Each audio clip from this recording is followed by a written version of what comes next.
ನೋಡಯ್ಯ ಯಾವನೇ ಇದನ್ನೆಲ್ಲ ಅಡ್ಡಾಡವನು ಎಲ್ಲೋ ಹಾಳಾಗಿ ಹೋಗಿದ್ದೆ ಮನೇಲಿ ಎಲ್ಲರೂ ಹುಡುಕ್ತಾರೆ ನೀನು ಹುಡುಗದೆ ಏನ್ ಮಾಡ್ತಾರೆ ನಾನಿಲ್ದೆ ಈ ಮನೇಲಿ ಯಾರಿಗೂ ಕೈ ಕಾಲೇ ಓಡಲ್ವೇ ಅದ್ ಸರಿ ಎಲ್ಲಿಗಪ್ಪ ಹೋಗಿದ್ದೆ ನೀನು ಅಯ್ಯೋ ಬೆಳಗ್ಗೆ ಎದ್ದು ಹೋಗಿ ಹುಡುಕಿ ಕರ್ಕೊಂಡ್ ಬರೋಷ್ಟ್ರಲ್ಲಿ ಸಾಕಾಗೋಯ್ತು ಯಾರನ್ನ ಅದೇ ಅವ್ರನ್ನ ಯಾರನ್ನ ಅದೇ ಇವ್ರನ್ನ ಈಗ ಬಾಯ್ ಬಿಟ್ಟು ಹೇಳಿಲ್ಲ ಅಂದ್ರೆ ಜಾಡ್ಸ್ ಓದಿತೀನಿ ಮಗನೇ ಯಾರನ್ನ ಅಯ್ಯೋ ಈ ಟಮಟೆ ಬಾರ್ಸೋರ್ನ ಶಂಕ ಓದೋರ್ನ ಯಜಮಾನ್ರು ಕರ್ಕೊಂಬರಕ್ ಹೇಳಿದ್ರು ಕರ್ಕೊಂಬಂದ್ಬಿಟ್ಟಿದ್ರಿ ಇನ್ನೊಂದ್ ಹೇಳಿದ್ರು ಬೆಂಕಿ ಹಾಕಕ್ ಹೇಳಿದ್ರು ಹಾಕ್ಬಿಟ್ಟಿದೀನಿ ಬೆಂಕಿನ ಹೌದು ಯಾಕೆ ತಾಳಿ ಕಟ್ಟಕ್ ಮುಂಚೆ ಬೆಂಕಿ ಹಾಕ್ಬೇಕು ಅಂತ ಯಜಮಾನ್ರು ಹೇಳಿದ್ರು ಅದಕ್ಕೆ ಮನೆ ಮುಂದೆ ಬೆಂಕಿ ಹಾಕ್ಬಿಟ್ಟಿದೀನಿ ಈಗ ಮನೆ ಮುಂದೆ ಬೆಂಕಿ ಹಾಕಿದ್ದೇನೆ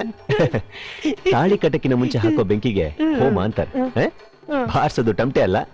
ನಾದಸ್ವರ ಹೌದಾ ಮತ್ತೆ ಈ ಬೆಂಕಿ ಅದು ಸತ್ತವ್ರ ಮನೆ ಮುಂದೆ